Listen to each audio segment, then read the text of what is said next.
न वक्त मांगा तुमसे, न जिंदगी उधार ली, न किस्मत की बात मुझसे पूछी, न दुनिया का हाल पूछा, न ये कि अहद की बात की।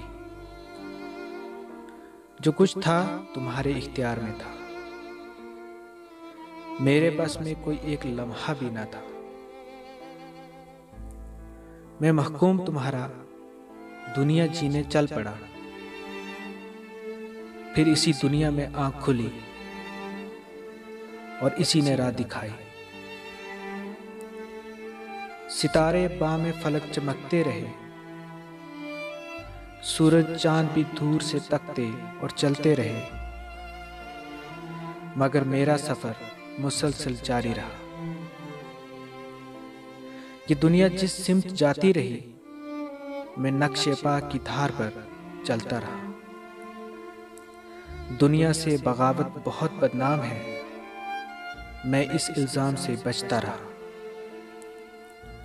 ऐ ज़मीन व आसमान के खालिक, इस दुनिया से अलग, तकलीफ से लबरेज, एक तेरी राह भी थी बहुत जुदा, जिसका पता किताबों और तकरीरों तक महदूद था। मगर वो वीरान था, बहुत वीरान। बस एक गुमान था दुनिया का और कुछ नहीं।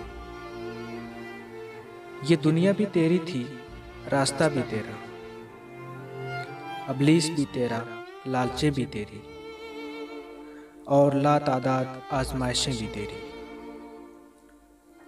फिर इस दुनिया में क्या था मेरा? किसे छोड़ता और किसे अपनाता? मुझे ये जिंदगी का भार उतारना था, जीना था मुझे हर हाल में, और सख्त अजाबों से बचना था। सो तेरे हुक्म की तकमील को मैंने हजारहां गुनाहों से अंजाम दिया। मेरी सब खताएं कबूल मुझे, मगर मैं गुनहगार नहीं हूं। शुक्रिया।